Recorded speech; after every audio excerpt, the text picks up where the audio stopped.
Alrighty, people. This is Damien here from Oceanside Corvettes in outside of Newport, Oregon.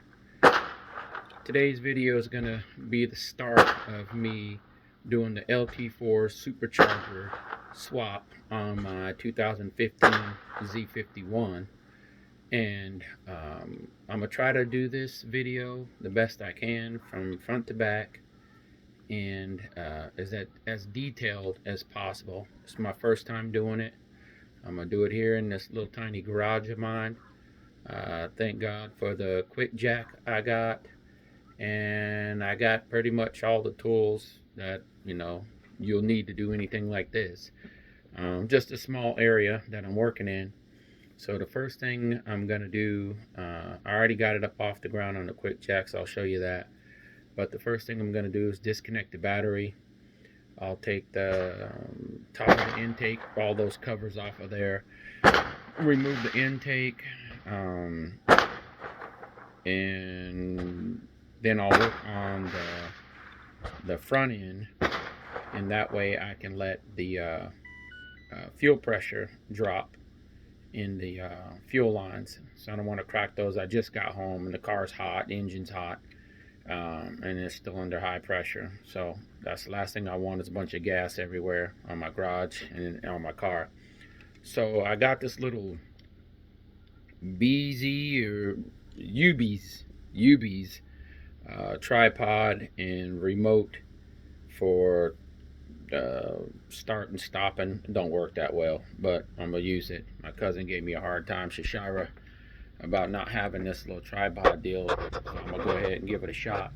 So I'll flip it around here and give you guys a look at what the quick jack, and then also I ordered a truss tripod to mount to the truss. I got a truss hanging in the garage right above the car, the front of the car, so that's where 99.9% of the action is going to be. So hopefully that works out, but that won't be here for several days, so I'll do the best I can with this tripod here. And so let me flip it around and I'll give you a little tour of what I'm going to be working with here. So first things first, I'm going to be disconnecting the battery, and in the trunk of the car, passenger side, you got to lift all this stuff up here, get it out of the way, your cargo mats and whatnot. And then underneath there is your battery. It's not the easiest battery to get a hold of. This cover here, you almost got to rip it to get it out of there. You can see there's another cover over it, the factory tow hook cover. So I'll be disconnecting that battery. 10 millimeter.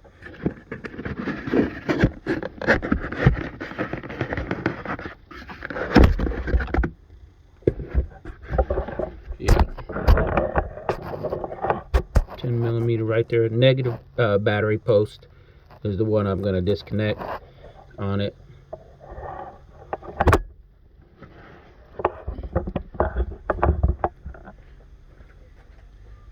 So it's lifted now with the quick jack.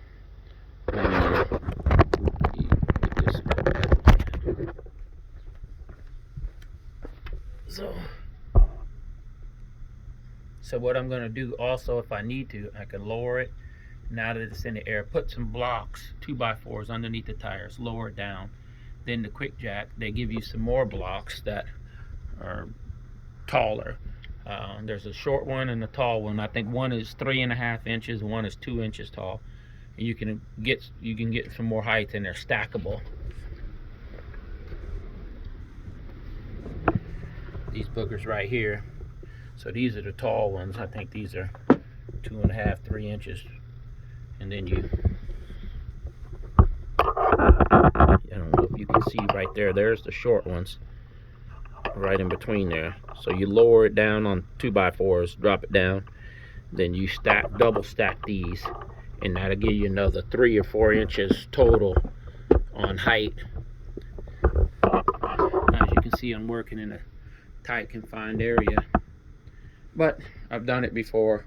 When I first bought the car, I took the front end off and put the Z06 grill in it right here in the garage before I had the quick jack, and that was quite the feat. Before I had the Daytona jack over there, the low profile jack, had a regular old car jack, and had to drive it up on 2x4s, lift it, and the whole bit. But we're past that now. So first things first, disconnect the battery. Then I'm going to come over here, remove these battery cover, these engine covers here, remove that engine cover there. Probably get the Mighty Mouse catch can out of the way.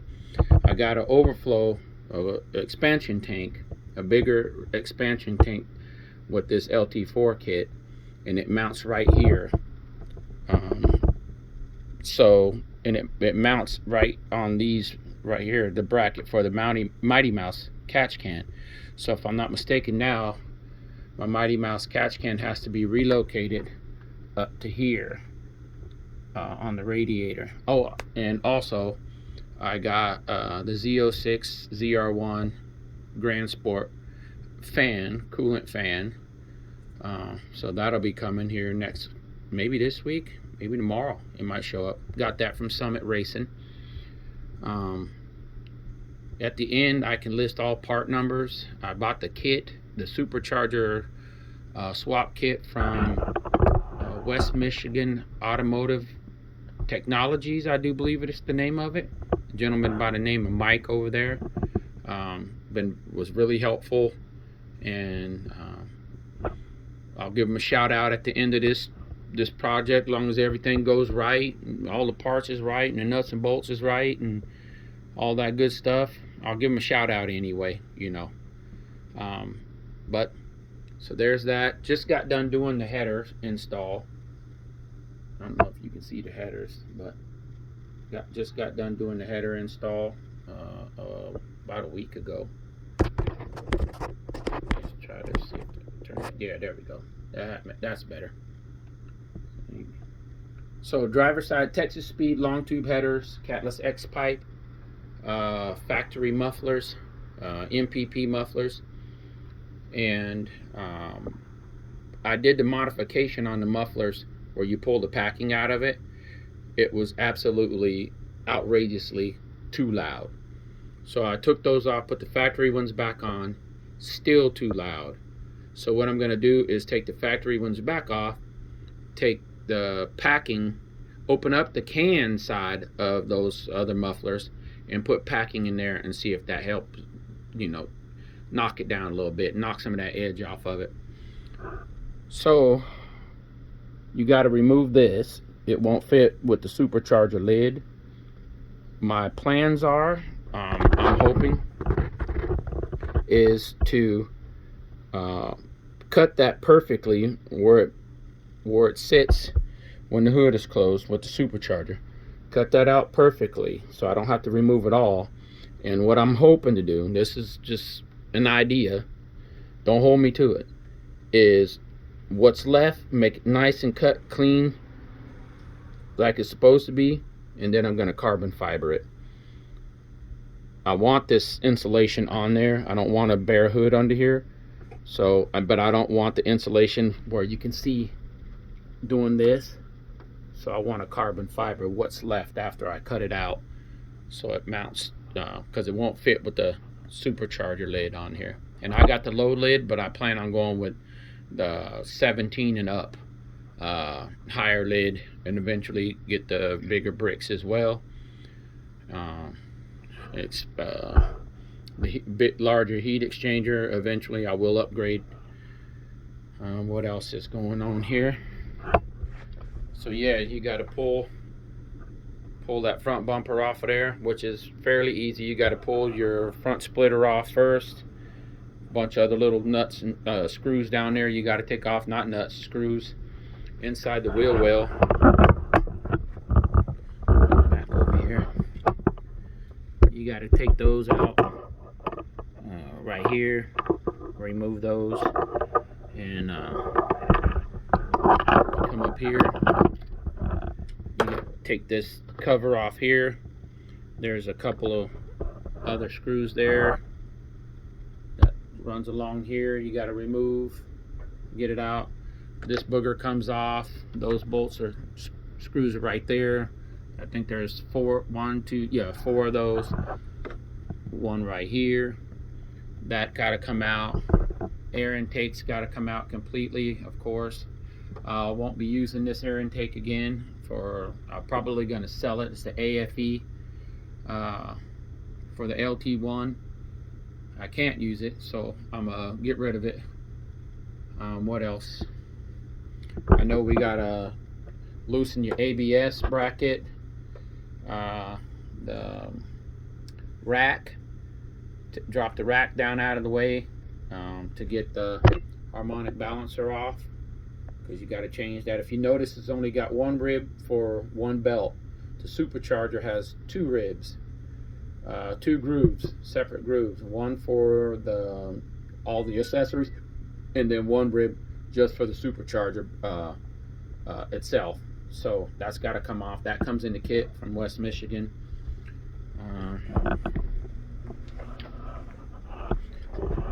Let's see here. Yeah, you got to install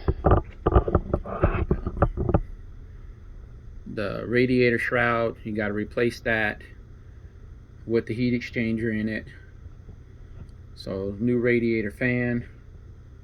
All the pulleys on the front, you got to add pulleys to the front of this. With the Z51 in 2015, you don't have to change out your water pump or anything like that, because it's the same as the Z06. So that was good. What else? I got the all the Mighty Mouse parts for changing out your crankcase vent. It wants to vent up into the bottom of the supercharger, and that's why your supercharger fills up with oil. And then also on your Z51s and well, all your LT1s, LT4s, they all have that issue with crank vent problems with the direct injection and the oil, wanting to push the oil back into the vapors into the car and reburn them. Well, that causes the oil and the stuff to get caked on the backside of your valves and whatnot.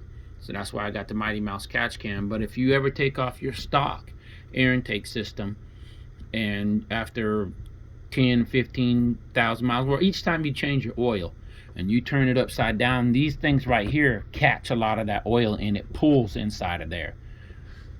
When I first bought the car, I wanted to do an oil change on it, took off and when I installed this air intake, and oil poured out all over the ground. It was a lot of oil in there. It was shocking. And so I did my research and found out it's that PCV system in these cars. So that's why you get that catch can. It really helps. I also have a Solar Performance 97.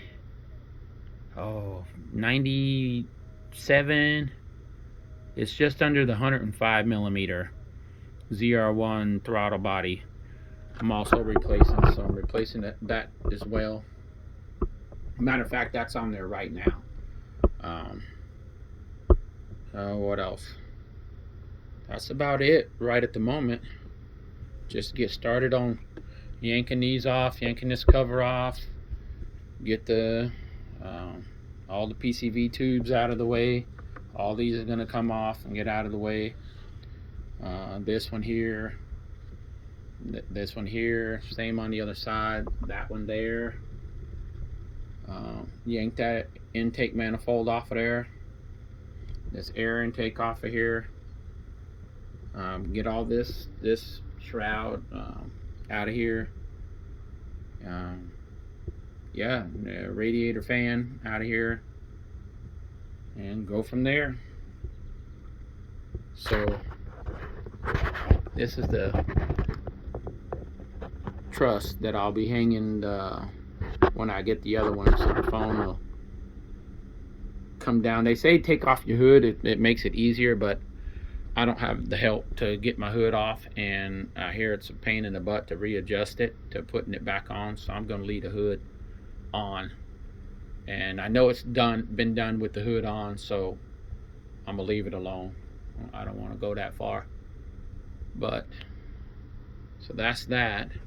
And then right now, without that truss set up, because it can expand around over the hood here, come up over the hood and then down. I don't know how I'm gonna set this thing up. I'll probably set it up tripod, and then film it from that side of the car, work over here, and then move it to this side of the car, then work over there until I get that other thing set up.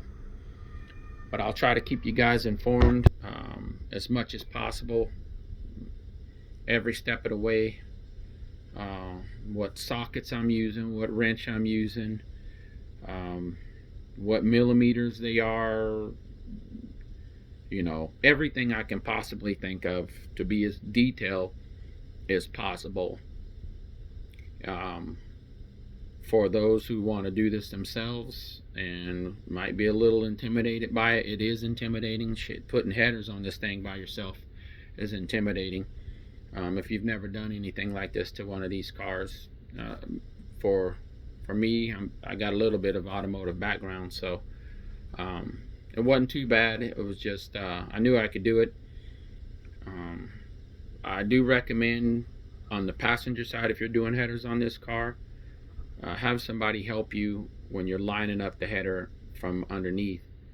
I stripped the bolt in the cylinder head and had to re-tap it, because on the passenger side it's really tight, and I didn't have it balanced right, and I put too much pressure on the bolt in the back, and I kept trying to thread it in there, and I thought it was threaded right, and it wasn't. And also the exhaust manifold bolts they got a really coarse material on them, and some say it's for sealing purposes so they don't back out, but you want to run those in those cylinder heads as least amount as possible. You don't want to be running them in there, take them out, run them back in, take them out, adjust.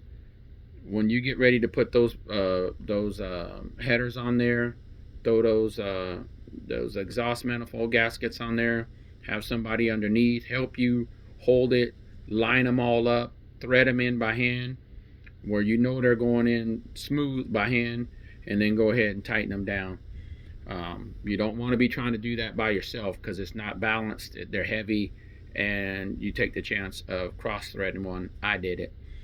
The other thing is, I got the Texas Speed 1 7/8. I do believe they're the 1 7/8 catless X pipe. The passenger side didn't fit very well. It hit the exhaust. I'm gonna go under there with a light here in a minute. I'll put this thing on pause, and then I'll crawl under there and show you.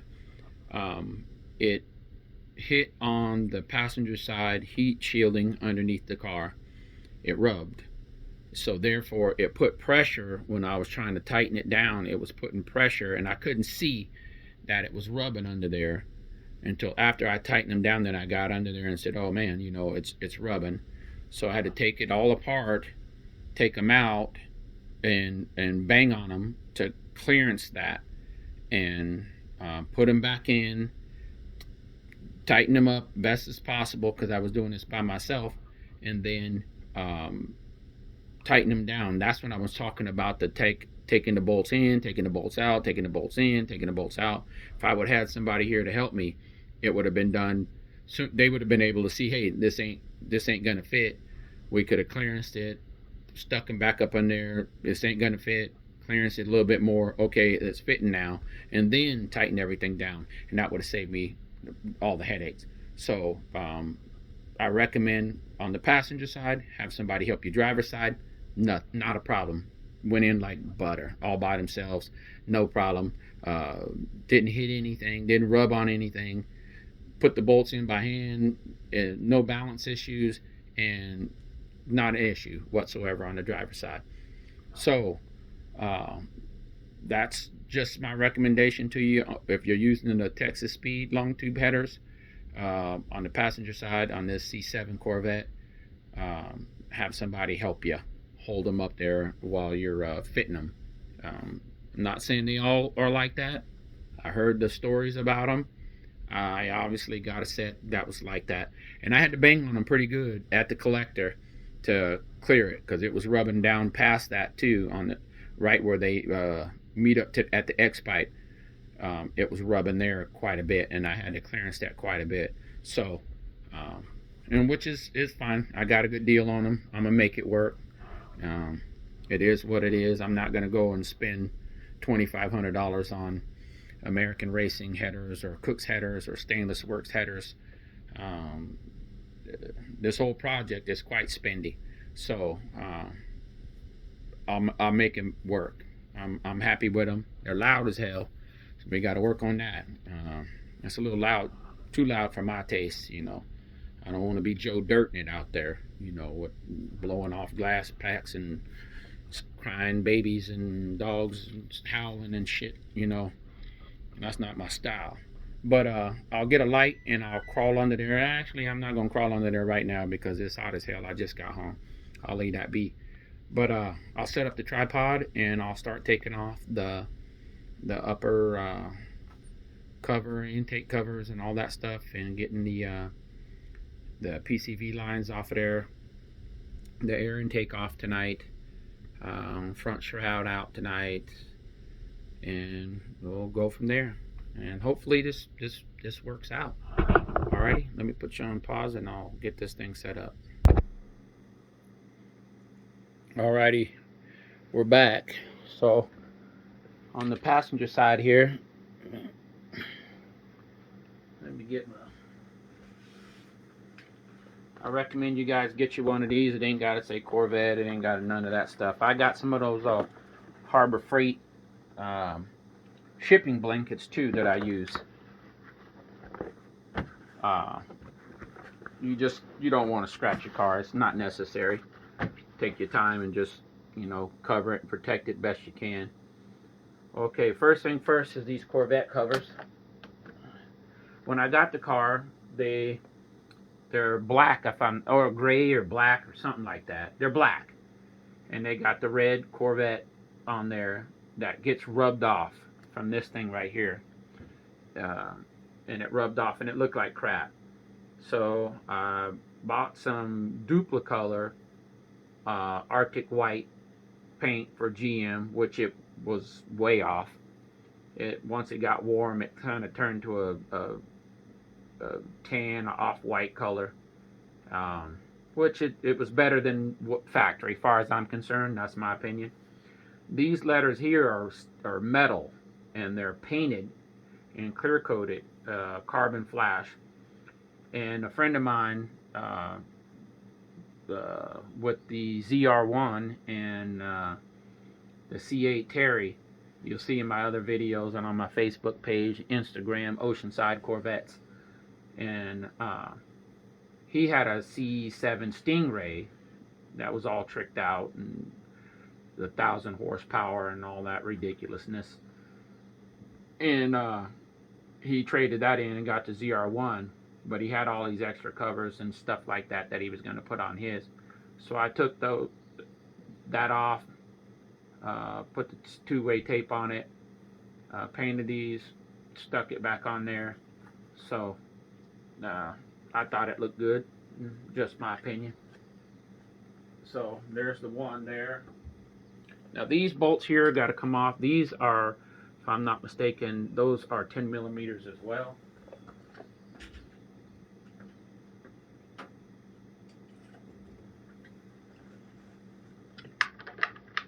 Yeah, 10 millimeter. So those covers come off. This cover comes off. These covers got to come off as well. You gotta, I'm not mistaken. No, on the Magnuson 2650, you got to relocate your injectors harness.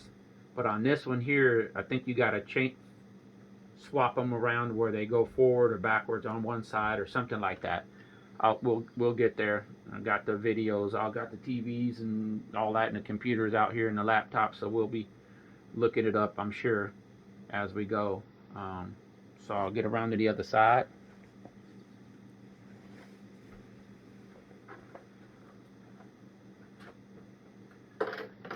Get this one off over here. These won't be going back on, obviously. I don't know what I'm going to do with this. If I'm going to keep all this stuff, I don't think even if I sold it, would I put it back to original to just to sell the car. If they don't like it the way it is with a supercharger on it, don't buy it. So maybe I'll put all this stuff up for sale. Maybe. I should help me finance this damn project. It's expensive as hell. These are those PCV lines that I was telling you about that you gotta take off. Now these, I don't think a few of these will be reused with the system, with the Z06 system. The Z06 system is a little bit different than the Z51 with the wet sump, dry sump. So I think some of them are reused, but we'll find out. We'll find out.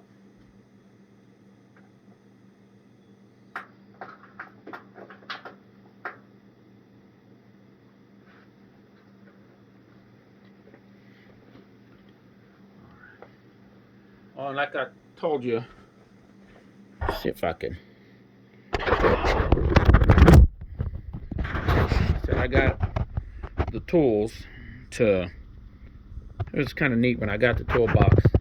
Snap-on, give you this little deal with your name on it for the toolbox.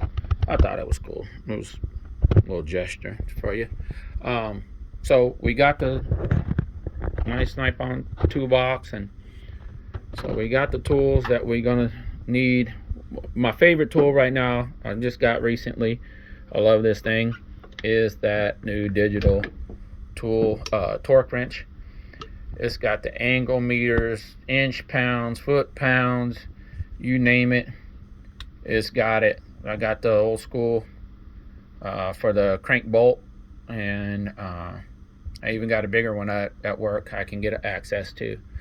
But I got all the ratchets and the sockets and all that stuff. All the wrenches. I ain't got much room in here, so I throw that big shipping blanket on the side of the car here, over the car. I'll be putting the bumper on top of the roof. So, but the wrenches, so we should be all right. More wrenches, all the hose cutters, all the interior trim piece removals, miscellaneous brushes and things like that, all your screwdrivers, more miscellaneous stuff. This is for your old school brakes, with spoons and all that stuff for the springs. Used to work at LT4 Swap. And well, these are pretty cool. You're doing your brakes, brake line deals, you hold that, squeeze that down on your brake lines so you don't lose all your fluid if you're replacing your calipers.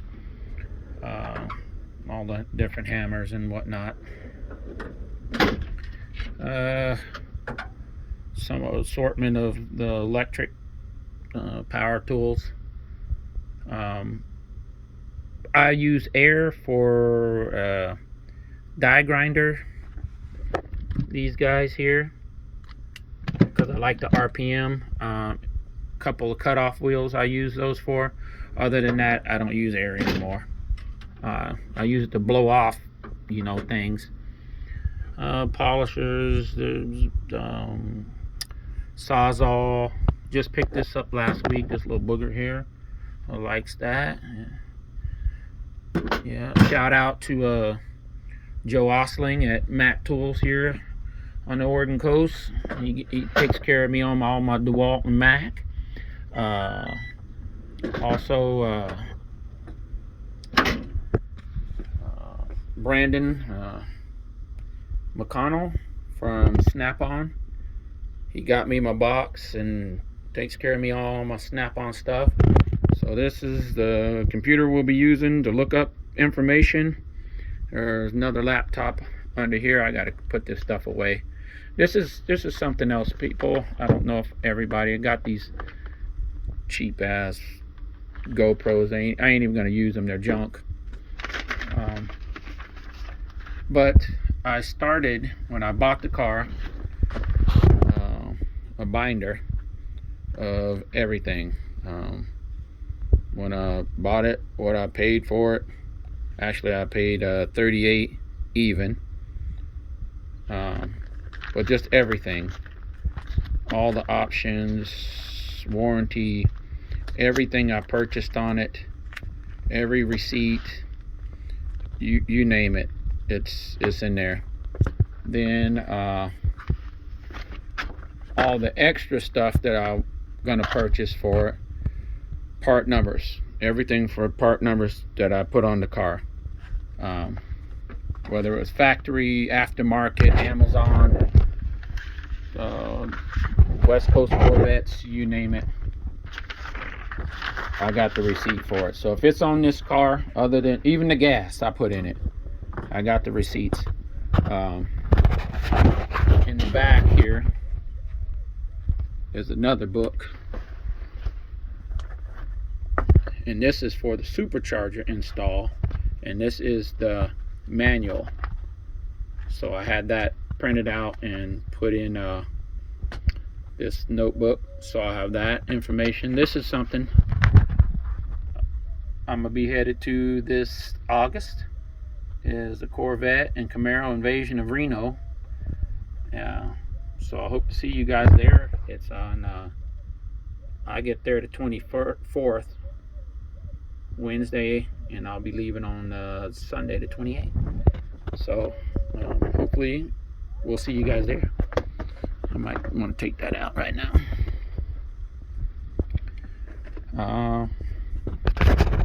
So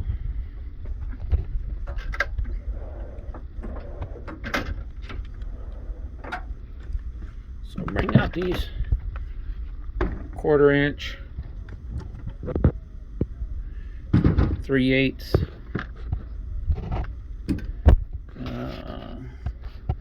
and I think that's about all I'll need right now.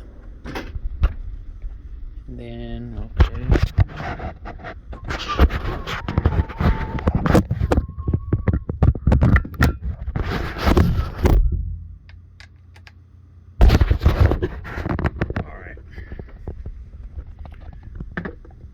So I'll put you back into the tripod here, and we'll